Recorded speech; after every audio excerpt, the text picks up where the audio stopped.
एक दिन भगवान बुद्ध के एक अनुयायी ने कहा, प्रभु, मुझे आपसे एक निवेदन करना है। बुद्ध कहते हैं, बताओ क्या कहना है।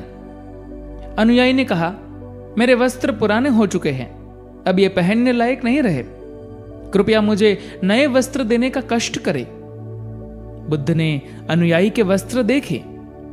वे सचमुच बिल्कुल जीर्ण हो चुके थे और जगह जगह से घिस चुके थे। इसलिए उन्होंने एक अन्य अनुयायी को नए वस्त्र देने का आदेश दे दिया। कुछ दिनों बाद बुद्ध अनुयायी के घर पहुंचे। बुद्ध ने कहा, क्या तुम अपने नए वस्त्रों में आराम से हो? तुम्हें और कुछ तो नहीं चाहिए? अनुयायी ने कहा, धन्यवाद प्रभु, मैं इन वस्त्रों में बिल्कुल आराम से हूं और मुझे और कुछ नहीं चाहिए। बुद्ध ने कहा, अब जबकि तुम्हारे पास नए वस्त्र है तो तुमने पुराने वस्त्रों का क्या किया? अनुयायी ने कहा, मैं अब उसे ओढ़ने के लिए प्रयोग कर रहा हूं। बुद्ध ने कहा, तो तुमने अपनी पुरानी ओढ़नी का क्या किया? अनुयायी ने कहा कि जी, मैंने उसे खिड़की पर पर्दे की जगह लगा दिया है।